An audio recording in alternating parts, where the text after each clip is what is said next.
Friends, ખરેખર આજે તો હું બહુ જ ખુશ છું કેમ કે આ રેસીપી ખાવા માટે પડાપડી નહીં બટ લડાઈ થઈ ગઈ કેમ કે બની જ હતી એટલી ટેસ્ટી અને રોટલીઓ પણ ખૂટી પડી. ખરેખર ફ્રેન્ડ્સ, જ્યારે પણ આ રેસીપી તમે બનાવો ત્યારે રોટલીઓ વધારે જ બનાવજો. ચાલો હું તમને તોડીને બતાવું અંદરનું જે ટેક્સચર છે એ કેવું બન્યું છે. અરે વાહ ફ્રેન્ડ્સ, ખરેખર એકદમ સુપર સોફ્ટ આ રેસીપી તૈયાર થઈ છે અને એ પણ કાચા ચણામાંથી. વાવ, ક્યારે વિચાર્યું નહોતું કે આટલી ટેસ્ટી આનાથી બની શકે. તો આ માટે લીધું છે એક મિક્સર જાર. જો મિક્સર જાર ન હોય તો ચોપરનો પણ ઉપયોગ કરી શકાય. 1 ચમચી જેટલું જીરું એડ કરીશું. 12 થી 13 નંગ જેટલી લસણની કળીઓ એડ કરી છે. 6 થી 7 મોટા ટુકડાઓ મેં કટ કર્યા છે આદુના, તો એ એડ કરીશું. સારો એવો ટેસ્ટ લાગતો હોય છે અને ખરેખર લસણ, આદુ અને મરચાંથી સ્ટ્રોંગ ફ્લેવર આવશે. હવે 2 લીલા મરચાંને મેં મોટા ટુકડામાં કટ કરીને લીધા છે, તો એ એડ કરી દઈશું.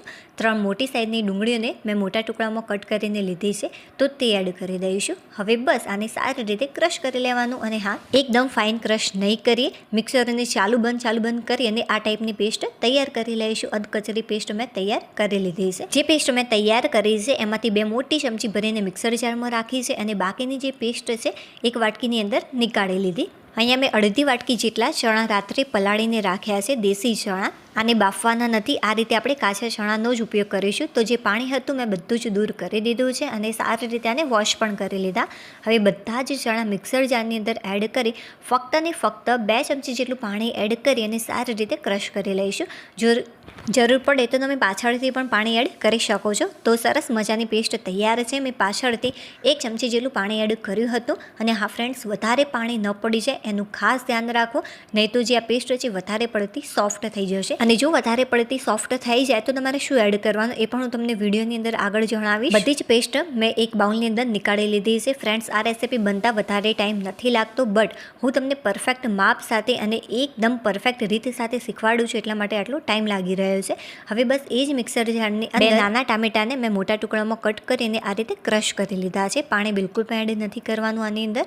ચાલો હવે ટેસ્ટ એવા મસાલામાં 1/2 ચમચી જેટલું સ્વાદ અનુસાર મીઠું, 1/2 ચમચી જેટલું કાશ્મીરી લાલ મરચું પાવડર, ધાણા પાવડર એડ કરીશું 2 મોટી ચમચી ભરીને, જેનાથી બહુ જ સરસ ટેસ્ટ આવશે. હવે 5 ચમચી જેટલો અજમો અને 1/2 ચમચી જેટલી હળદર, 1/2 વાટકી જેટલી કોથમીર એડ કરીશું. કોથમીરનો ટેસ્ટ બહુ જ સરસ આવતો હોય છે. હવે બધી જ સામગ્રી સારી રીતે મિક્સ કરી લઈશું. ફ્રેન્ડ્સ, મને એ વાતની ખુશી છે કે મારી જે આ રેસીપી છે એટલી ટેસ્ટી અને લાજવાબ બની કે બધા જ હોટલના શાક ખાવાનું ભૂલી જશે અને લડાઈ થઈ ગઈ આ રેસીપી ખાવા માટે. જો આ મિક્સર સોફ્ટ થઈ જાય વધારે પડતું તો તમે આની અંદર બેસન, ઘઉંનો લોટ અથવા તો સોજી અથવા તો ચોખાનો લોટ પણ એડ કરી શકો છો. જો આ જે બોલ્સ છે એ સોફ્ટ હશે તો પણ આ જે રેસીપી છે બિલકુલ પણ બગડશે નહીં, તેલની અંદર બિલકુલ પણ ફૂટશે નહીં, બહુ જ સરસ બનશે, એટલે મારી ગેરંટી છે. અત્યારે મેં લીધું છે પનીર ન હોય તો તમે ડાયરેક્ટ પણ બોલ્સ તૈયાર કરી શકો છો, બટ આનાથી સારી એવી સોફ્ટનેસ આવશે. જે બોલ્સ છે એ બહુ હાર્ડ નહીં લાગે. તો પનીરની અંદર 5 ચમચી જેટલું મરચું એડ કરી મિક્સ કરી લીધું. ત્યારબાદ આ રીતે થોડોક ભાગ લઈશું, ગોળ શેપ આપીશું અને થોડોક ચપટો શેપ આપી વચ્ચે આ રીતે પનીરનો ટુકડો મૂકી અને થોડોક જો કવર ન થતો હોય તો ઉપરથી મિક્સર લઈ અને સરસ મજાના બોલ્સ તૈયાર કરી દઈશું. તો બધા જ બોલ્સ મેં તૈયાર કરી દીધા છે. ફ્રેન્ડ્સ, તમે આને અપ્પમ ટ્રેની અંદર શેકીને પણ તૈયાર કરી શકો છો 1 થી 2 ટીમ્પા તેલની અંદર, બટ અત્યારે હું ફ્રાય કરી રહી છું. જે તેલ છે બહુ જ વધારે પડતું ગરમ નથી કરી દેવાનું. થોડુંક તેલ ગરમ થાય ત્યારે આ રીતે ચેક કરી લઈશું કે તેલ ગરમ થયું છે કે નહીં. જો તેલ ગરમ થઈ ગયું હોય તો બધા જ બોલ્સ આ રીતે એડ કરી દેવા. અત્યારે મેં અડધા બોલ્સ એડ કર્યા છે અને બાકીના પાછળથી એડ કરીશ. શરૂઆતમાં ગેસની ફ્લેમ ફાસ્ટ રાખવાની. થોડુંક તેલ ગરમ થઈ જાય ત્યારબાદ ગેસની ફ્લેમ એકદમ ધીમી કરી અને આ બોલ્સ ઉમેરી દેવા. 1/2 મિનિટ માટે આ જ રીતે રહેવા દેવાની. ત્યારબાદ ચમચીની મદદથી આ રીતે હલાવતું રહેવાનું. એવું લાગે કે થોડા કૂક થઈ ગયા છે ત્યારબાદ જે ગેસની ફ્લેમ છે મીડિયમ કરી દેવાની. બહુ ફાસ્ટ પણ નહીં રાખવાની અને બહુ ધીમી પણ નથી રાખવાની. આ રીતે થોડો કલર ચેન્જ થઈ જાય ત્યારબાદ આને પ્લેટની અંદર નીકાળી લઈશું. તો ફ્રેન્ડ્સ, થયા છે ને એકદમ ક્રિસ્પી. બાકીના બોલ્સ પણ મેં આ જ રીતે તૈયાર કરી દીધા. ચાલો આનો હું અવાજ સંભળાવું. તો ફ્રેન્ડ્સ, બન્યા છે ને એકદમ ક્રિસ્પી. તમે આ રીતે પણ આને ખાઈ શકો છો તો પણ એ ટેસ્ટી જ લાગશે. ચાલો હવે વઘાર કઈ રીતે કરવાનો છે ફ્રેન્ડ્સ એ ખાસ જોઈ લેજો. જે છે આ વઘાર છે, આ ગ્રેવી જો સારી બનશે તો મારી 100% ગેરંટી છે કે બહુ જ સરસ લાગશે. તેલ બહુ વધારે પડતું મેં ગરમ નથી કર્યું અને આમાંથી જે એક્સ્ટ્રા તેલ હતું એ નીકાળી લીધું. આ માટે 1 તજનો ટુકડો, 1 ઇલાયચી, 4 થી 5 મરી એડ કર્યા છે. હવે 1/2 ચમચી જેટલું જીરું સારી રીતે તતરે ત્યારબાદ 4 થી 5 જેટલા મીઠા લીમડાના પાન એડ કરીશું અને ત્યારબાદ જે પેસ્ટ પેસ્ટ આપણે તૈયાર કરી છે ડુંગળીની, એ બધી જ પેસ્ટ આની અંદર એડ કરી દઈશું. જે ગેસની ફ્લેમ છે મેં ફાસ્ટ કરી દીધી છે. શરૂઆતમાં તમારે ધીમી રાખવાની અને ફાસ્ટ ફ્લેમ ઉપર આની કચાશ દૂર થાય ત્યાં સુધી તમારે કૂક કરવાનું. આ કાચું ન રહેવું જોઈએ. તો એકાદ મિનિટ માટે ફાસ્ટ ફ્લેમ ઉપર સતત આ રીતે મિક્સ કરતા રહીશું. 1 મિનિટની અંદર સારી રીતે આ કૂક થઈ જશે. 1 જ મિનિટમાં સારી રીતે કૂક થઈ ગયું છે. ચાલો હવે આગળની પ્રોસેસ જોઈ લઈએ. આ માટે મેં લીધી છે ટામેટાની પ્યુરી. તો બધી જ ટામેટાની પ્યુરી એડ કરી દઈશું. હવે જે ગેસની ફ્લેમ છે મેં મીડિયમ કરી દીધી છે. બહુ ફાસ્ટ પણ નથી રાખવાની અને બહુ સ્લો પણ નથી રાખવાની. સારી રીતે મિક્સ કરી લઈશું. હવે ચાલો ટેસ્ટી એવા મસાલા એડ કરી દઈએ. એટલા માટે મેં મીડિયમ કરી છે કે મસાલા એડ કરતાં નીચે ગ્રેવી દાજે નહીં. હવે સ્વાદ અનુસાર મીઠું, અડધી ચમચી જેટલું કાશ્મીરી લાલ મરચું પાવડર, અડધી ચમચી જેટલી હળદર એડ કરી છે. અત્યારે ફક્ત ને ફક્ત 3 જ મસાલા એડ કરવાના છે અને બાકીના મસાલા પછી એડ કરીશું.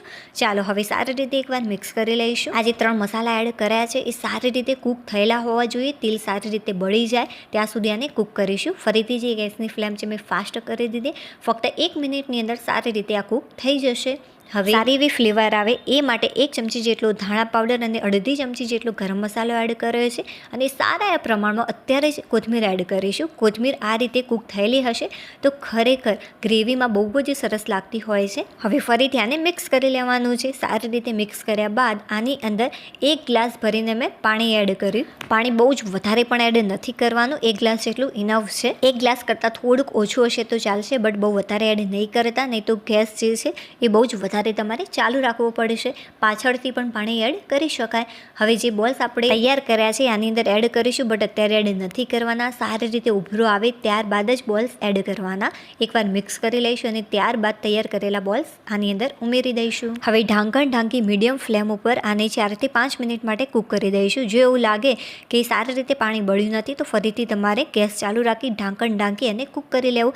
જ્યાં સુધી તેલ છૂટું ન પડે ત્યાં સુધી તમારે આને કૂક કરવું. બધું જ તેલ સારી રીતે છૂટું પડી ગયું છે. હવે લાસ્ટમાં અડધી ચમચી જેટલું કાશ્મીરી લાલ મરચું પાવડર એડ કરીશું. શરૂઆતમાં મેં ઓછું એડ કર્યું હતું, અડધી ચમચી જેટલું, અને અત્યારે મેં ફરીથી અડધી ચમચી જેટલું એડ કર્યું કે જેથી સારો એવો કલર આવે. ફ્રેન્ડ્સ, ખરેખર આ વિડીયો બનાવવા માટે બહુ જ મહેનત પહોંચતી હોય છે. તો ફ્રેન્ડ્સ, ચોક્કસ એ વિડીયોને લાઇક કરી દેજો. જો થોડું પણ પસંદ આવ્યું હોય તો, થોડીક પણ યુનિક રેસીપી લાગી હોય તો અને ટેસ્ટી લાગી હોય તો, અને ચેનલ ઉપર નવા હોય તો ચેનલને સબસ્ક્રાઈબ કરવાનું બિલકુલ પણ ભૂલતા નહીં.